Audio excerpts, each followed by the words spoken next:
So we're just gonna follow what happens when a dog comes into the clinic.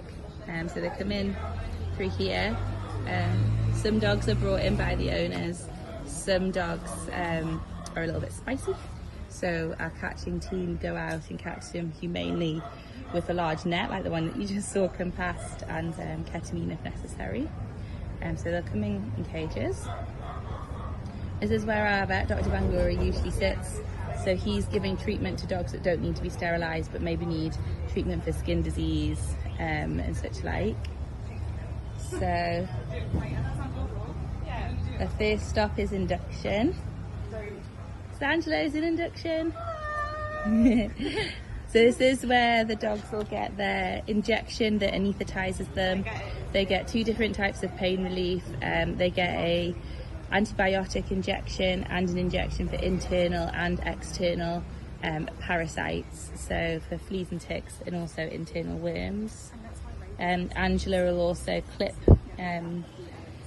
the surgery site here and clean it so that they're ready to move over to the surgery tables. So our 2 surgery tables, we've got 2 surgeons operating. Each dog has somebody standing, listening to the heart and monitoring them throughout the whole anaesthetic.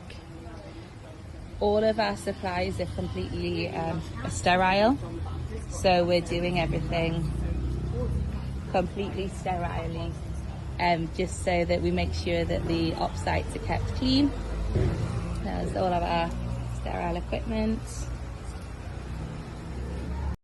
So these Sharps, bottles of Sharps containers, will be taken to a Propel organisation who remove medical waste, so that we know that they're not going to be sort of emptied out into the environment. All of the dogs are on fluids while they're under their anaesthetic, just because they can get a bit dehydrated when it's warm. We don't know when they'll necessarily next get a drink, so we like to keep them hydrated. And once they've had their surgeries in the surgery tent, they're taken over to the recovery area, which is in the sun a little bit at the moment, but we are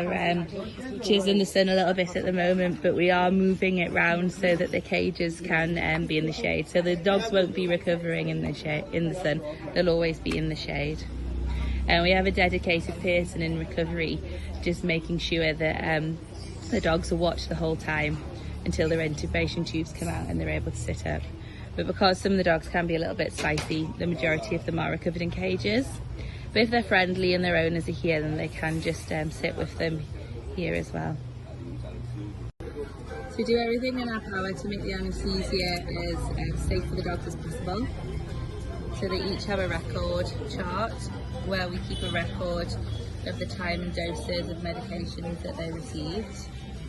They're intubated, an intubation tube, you see it tied in there.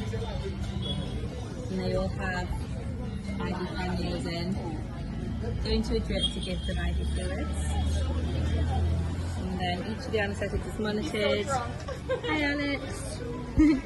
He's checking that the dog is under anaesthesia.